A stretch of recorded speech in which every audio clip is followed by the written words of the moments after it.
Hello everyone, welcome to our new channel जिसका नाम है एग्ज़ाम टिप्स, जिसमें हम आप लोगों के लिए एनटीपीसी और ग्रुप डी से रिलेटेड स्पेशल वीडियो अपलोड करते हैं।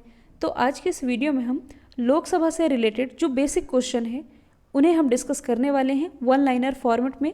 तो यदि आप लोगों को इस वीडियो की PDF चाहिए तो आप हमारे इस टेलीग्राम चैनल से भी जुड़ सकते हैं, लिंक डिस्क्रिप्शन बॉक्स में दी हुई है। जनता द्वारा प्रत्यक्ष रूप से निर्वाचित जो सदन है इसे कहा जाता है लोकसभा। लोकसभा जो कि निम्न सदन होती है, उच्च सदन कहलाती है राज्यसभा। देखिए, जो लोकसभा है ये एक तरह की अस्थायी सदन है।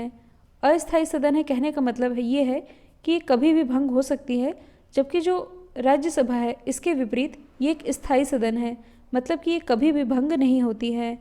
और संविधान में लोकसभा के सदस्यों की जो मूल संख्या है ये तो 552 है, यानी कि 552, लेकिन वर्तमान में यदि देखा जाए तो लोकसभा में कुल 545 सदस्य हैं और राष्ट्रपति के द्वारा कुल 2 आंग्ल भारतीय यानी कि इंग्लो इंडियन को प्रतिनिधि के रूप में लोकसभा में नामित किया जा सकता है।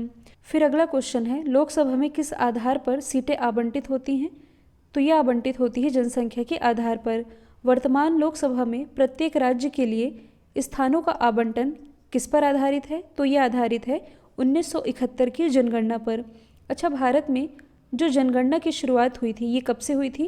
1872 से, लॉर्ड मेयो के शासनकाल से। लेकिन भारत में जो नियमित जनगणना है, नियमित जनगणना जो कि हर 10 साल के अंतराल में होती है, ये शुरू की गई थी 1881 से। किसके शासनकाल से?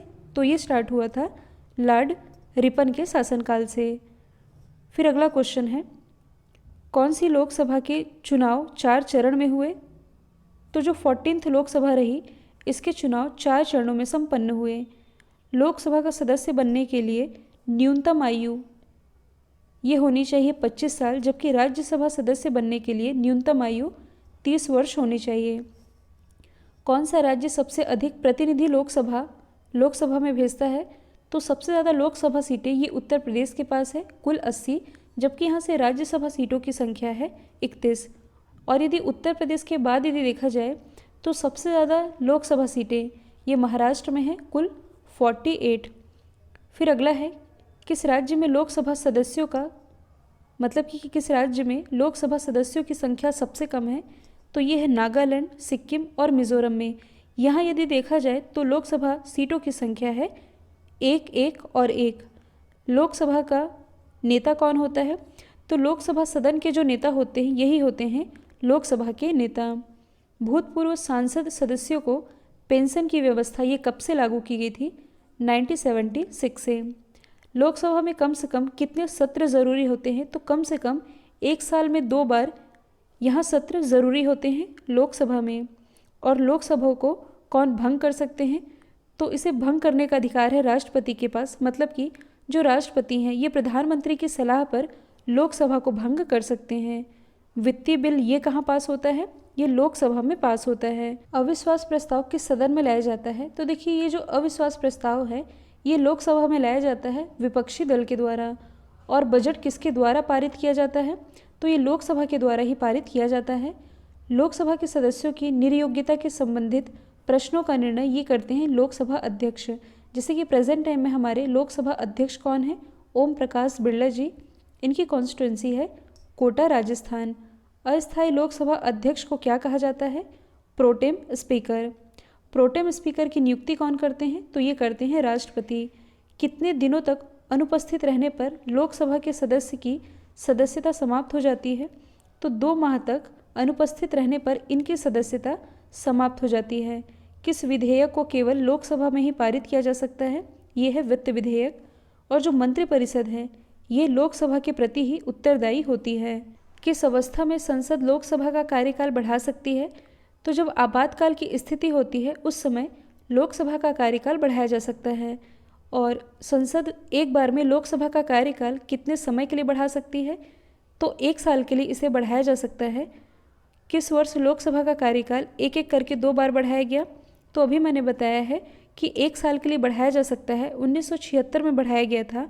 और क्यों बढ़ाया गया था? क्योंकि आप सभी जानते हैं 1975 में इमरजेंसी लगाई गई थी, तो आपातकाल की स्थिति में लोकसभा का कार्यकाल बढ़ाया गया था। राजनीतिक शब्दावली में शून्यकाल का अर्थ क्या होता है? तो देखिए, जो प्रश्नकाल है यही कहलाता है शून्यकाल। यदि कोई व्यक्ति राज्यसभा का सदस्य है तो क्या वह लोकसभा में अपना व्यक्तित्व दे सकता है? तो वह बिल्कुल दे सकता है।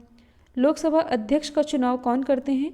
तो लोकसभा के सदस्यों के ही द्वारा लोकसभा के अध्यक्ष का चुनाव किया जाता है। और लोकसभा का अस्थायी अध्यक्ष ये कौन नियुक्त करते हैं? ये नियुक्त किया जाता है राष्ट्रपति के द्वारा, जिन्हें हम प्रोटेम स्पीकर कहते हैं। लोकसभा अध्यक्ष अपना त्यागपत्र लोकसभा उपाध्यक्ष को दे सकते हैं और निर्णायक मत देने का अधिकार लोकसभा अध्यक्ष के पास है। निर्णायक मत कहने का मतलब ये है कि मान लीजिए दोनों पक्ष में 50-50 वोट पड़े हैं, अब यहाँ निर्णय की स्थिति नहीं बन पा रही है, ऐसे में जो लोकसभा अध्यक्ष हैं ये अपना मत दे करके फैसला बदल सकते हैं, चाहे किसी भी पक्ष में दे सकते हैं। लोकसभा का सचिवालय किससे नियंत्रित होता है? तो ये लोकसभा अध्यक्ष से नियंत्रित होता है। पहले लोकसभा अध्यक्ष तो ये थे गणेश वासुदेव मावलंकर। भारतीय संसद के दोनों सदनों के संयुक्त अधिवेशन की अध्यक्षता ये करते हैं लोकसभा अध्यक्ष। अच्छा, ये जो संयुक्त अधिवेशन है ये किसके द्वारा बुलाया जाता है? राष्ट्रपति के द्वारा। आर्टिकल 108 के अंतर्गत इसी की अध्यक्षता लोकसभा अध्यक्ष के द्वारा की जाती है। लोकसभा में किसी विधेयक को धन विधेयक के रूप में कौन प्रमाणित करता है? तो कोई सा भी विधेयक, मतलब कि कोई विधेयक धन विधेयक है या नहीं, इसका निर्णय करता है लोकसभा अध्यक्ष।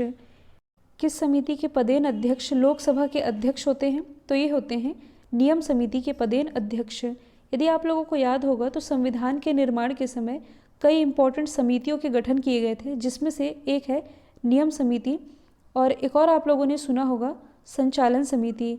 और जो नियम समिति और संचालन समिति है इन्हें ही जुड़वा बहन यानी कि ट्विन सिस्टर कमेटी भी कहा जाता है। लोकसभा महासचिव की नियुक्ति कौन करते हैं? तो ये करते हैं लोकसभा स्पीकर। किस स्पीकर के खिलाफ अविश्वास प्रस्ताव लाया गया था? के.एस. हेगड़े के खिलाफ। लोकसभा का जनक ये माना जाता है गणेश वासुदेव मावलंकर को। लोकसभा के पहले उपाध्यक्ष कौन थे? तो ये थे अनंत शयनम अयंगर। किस लोकसभा अध्यक्ष का कार्यकाल सबसे लंबा रहा? तो सबसे लंबा कार्यकाल रहा बलराम जाखड़ का। इन्होंने लगातार 10 साल लोकसभा की अध्यक्षता की थी। लोकसभा के अध्यक्ष या उपाध्यक्ष की अनुपस्थिति में लोकसभा की अध्यक्षता कौन करते हैं? तो लोकसभा के जो वरिष्ठतम सदस्य होते हैं इनके द्वारा इसकी अध्यक्षता की जाती है। और भारत की पहली महिला लोकसभा अध्यक्ष कौन है? तो ये है मीरा कुमार। राष्ट्रमंडल अध्यक्षों के सम्मेलन का पदेन महासचिव कौन होता है? तो ये होते हैं लोकसभा के महासचिव। जैसे कि प्रेजेंट टाइम में, मतलब कि हाल ही में हमारे लोकसभा महासचिव बनाए गए हैं उत्पल कुमार सिंह। इन्होंने स्थान लिया है स्नेहलता श्रीवास्तव का, जो कि लोकसभा की पहली महिला महासचिव थी।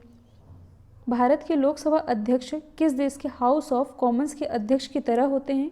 तो ये होते हैं इंग्लैंड के हाउस ऑफ कॉमन्स के अध्यक्ष की तरह। लोकसभा का सचिवालय किसके प्रत्यक्ष पर्यवेक्षण एवं नियंत्रण का कार्य करता है? तो ये लोकसभा के जो अध्यक्ष होते हैं इनके प्रत्यक्ष पर्यवेक्षण और नियंत्रण का कार्य करता है। तो दोस्तों, ये थे लोकसभा से रिलेटेड कुछ बेसिक क्वेश्चन जो कि हमने वन लाइनर फॉर्मेट में कवर किए हैं। यदि आप लोगों को इस वीडियो की PDF चाहिए तो हमारे इस टेलीग्राम चैनल से भी आप जुड़ सकते हैं, जिसकी लिंक डिस्क्रिप्शन बॉक्स में दी हुई है। तो आज के लिए इतना ही। Thank you so much.